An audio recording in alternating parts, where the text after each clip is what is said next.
បាទជំរាបសួរបងប្អូនទាំងគ្នាបាទថ្ងៃនេះខ្ញុំចង់និយាយអំពីតកតងអំពើបង្ហាញថាអំពើបែបម៉េចគេហៅថាអំពើជាបុណ្យជាកុសលអំពើបែបណាជា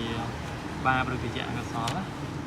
បាទមានអាចមានណាបងប្អូនខ្លះគាត់មិនទាន់ច្បាស់ហើយយ៉ាងហ្នឹងដែរឥឡូវនេះខ្ញុំសូមបង្ហាញបន្តិចបាទយើងដឹងហើយថា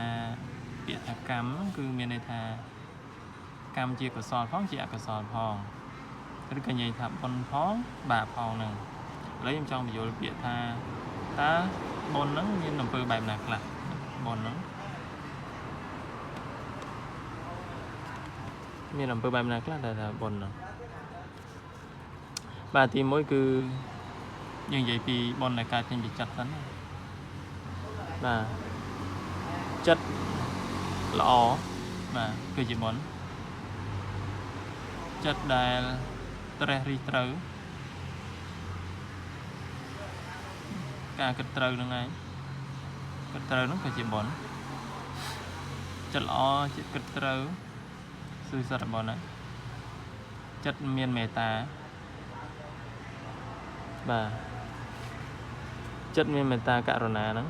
ក៏ជាបុណ្យបាទចិត្តមានមេត្តាករុណាក៏ជាបុណ្យអាណិតអសូរហោហាយអញ្ចឹងបងណាសត្វបុណ្យអញ្ចឹងណាអាណិតអសូរហ្នឹងអាណិតបាទស្រឡាញ់រាប់អានចង់ឲ្យគេសុខដូចយើងហ្នឹងសត្វបុណ្យណាបងណានិយាយទៅវាច្រើនណាសកម្មភាពបុណ្យណានិយាយរួមទៅ